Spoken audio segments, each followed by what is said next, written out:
I truthfully can't say that he was a criminal, only that I met him about 1924, and I didn't hear from him or see him anymore till, I guess, 25 or 26. I received a letter from him. He was in Leavenworth, and he asked me to write to him. I thought it over carefully, and I wondered whether I should write him or whether I shouldn't. But he told me in the letter that he had nobody to write to, that he had 5 years to serve for selling whiskey, and begged me to write to him. I did, because I knew he was lonely. And through that correspondence that we carried on while he served the 5 years, which constitutes 3 years and 8 months, I believe, we became very close. After his release, we were married in Minneapolis, Minnesota. Mm-hmm. How did you feel about him being labeled as Machine Gun Kelly? Well, he was never labeled as that until this 1933 trial. When I married him, it was my understanding, and later I found it was true. He had bought into a cabaret in a nightclub in Chicago, and he also had a half interest in one in Minneapolis. Mm-hmm.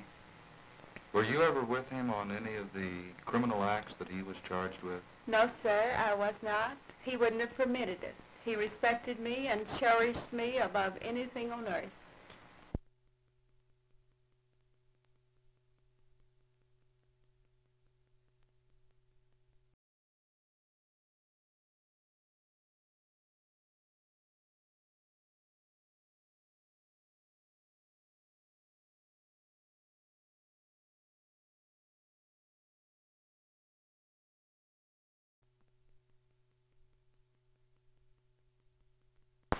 Now, Mrs. Kelly, you have told us that the courtroom itself was what you determined was a farce, or you thought it was a farce at the time. Did you have any fear in coming back for the trial in Oklahoma City for your hearing again? My fear and dread was intense. Psychologically, I didn't feel that God would give me the strength to go through with it. How did your mother feel about this, too? My mother felt the same way. One of my chief worries was my mother has been suffering from a heart ailment for the last 15 years. She was confined 18 months as a bed patient when we were in Terminal Island. She's never recovered from that stroke. We thought she was going to die. And I was afraid, too, that she couldn't go through with the court ordeal, because in my mind I had pictured this hearing as like the terrible trial.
How often do these engines have to be rejuvenated?